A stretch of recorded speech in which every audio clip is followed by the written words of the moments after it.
Hi there, welcome. My name's Jason, and today I'm here to share another plant with you. This plant is called Cestrum nocturnum. This is also referred to as the night blooming jasmine. It's right here behind me, and it's right here we go. And these lime green leaves are just it's a beautiful tropical plant. Its origin is the West Indies, and you have these flowers right here. They'll open and close for a series of nights, releasing a beautiful fragrance. The fragrance it smells very, very similar to jasmine. That's why they call it that. But this is not a true jasmine at all. It's a plant called Cestrum, and this plant is in the nightshade family. All parts of it are toxic. I wouldn't say that makes this a I wouldn't say that makes this a bad plant. It's more just, in nature, a lot of plants, to prevent overgrazing from herbivores, they produce compounds in their leaves to protect themselves. So just know that the flowers, the berries, the leaves, they're all toxic. So just consider that when deciding if you want this plant in your landscape. Some people do bring this in the winter into their home, which is totally fine. I don't recommend it if you have any chance that, children or pets might come into contact with it, just because, having it in your house, I don't know. I mean, to each their own. But yeah, that's an option for people that live in colder zones is to bring it indoors. It doesn't have to be into your home. I mean, if you have a garage or somewhere that does have light in it, that might be sufficient as well. As far as the type of soil this plant wants, it wants like a sandy loam soil with good draining. And if you can see here, this plant is located on the side of a slope. And so it's great drainage. The soil here is sandy loam, and so this is just a happy camper. It's also protected. There's lots of plants around it.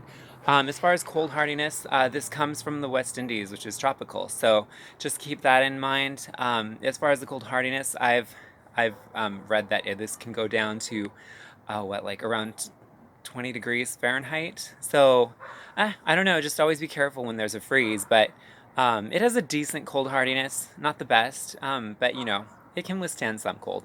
As far as watering, it has medium water needs. When you first plant this plant, you do want to give it a deep watering once a week at least. And just the first year that you have it, you're going to get it watered in and established. The next year, it'll go back to like more medium water needs.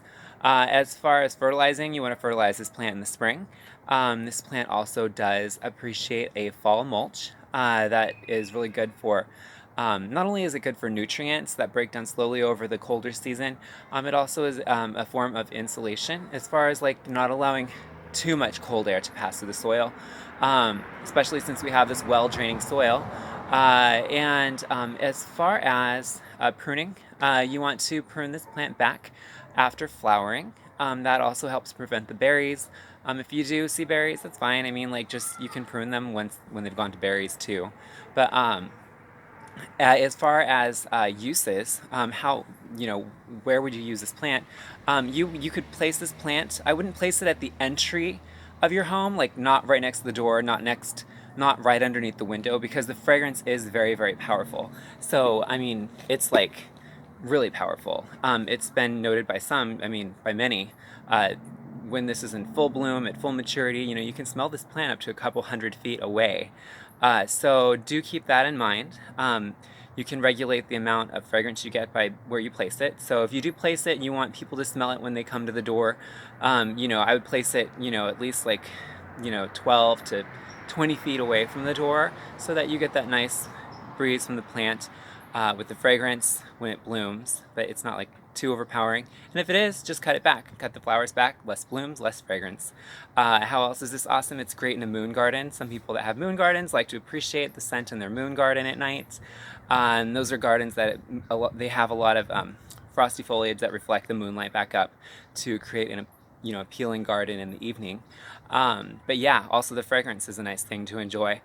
This plant is deer and gopher resistant, which is one of the awesome factors that follow like the toxicity of the plant. You won't find deer and gophers going after this plant so much. But yeah, totally awesome plant. If there's any questions that you have about this plant that maybe I haven't answered in this video, please let me know in the comments below.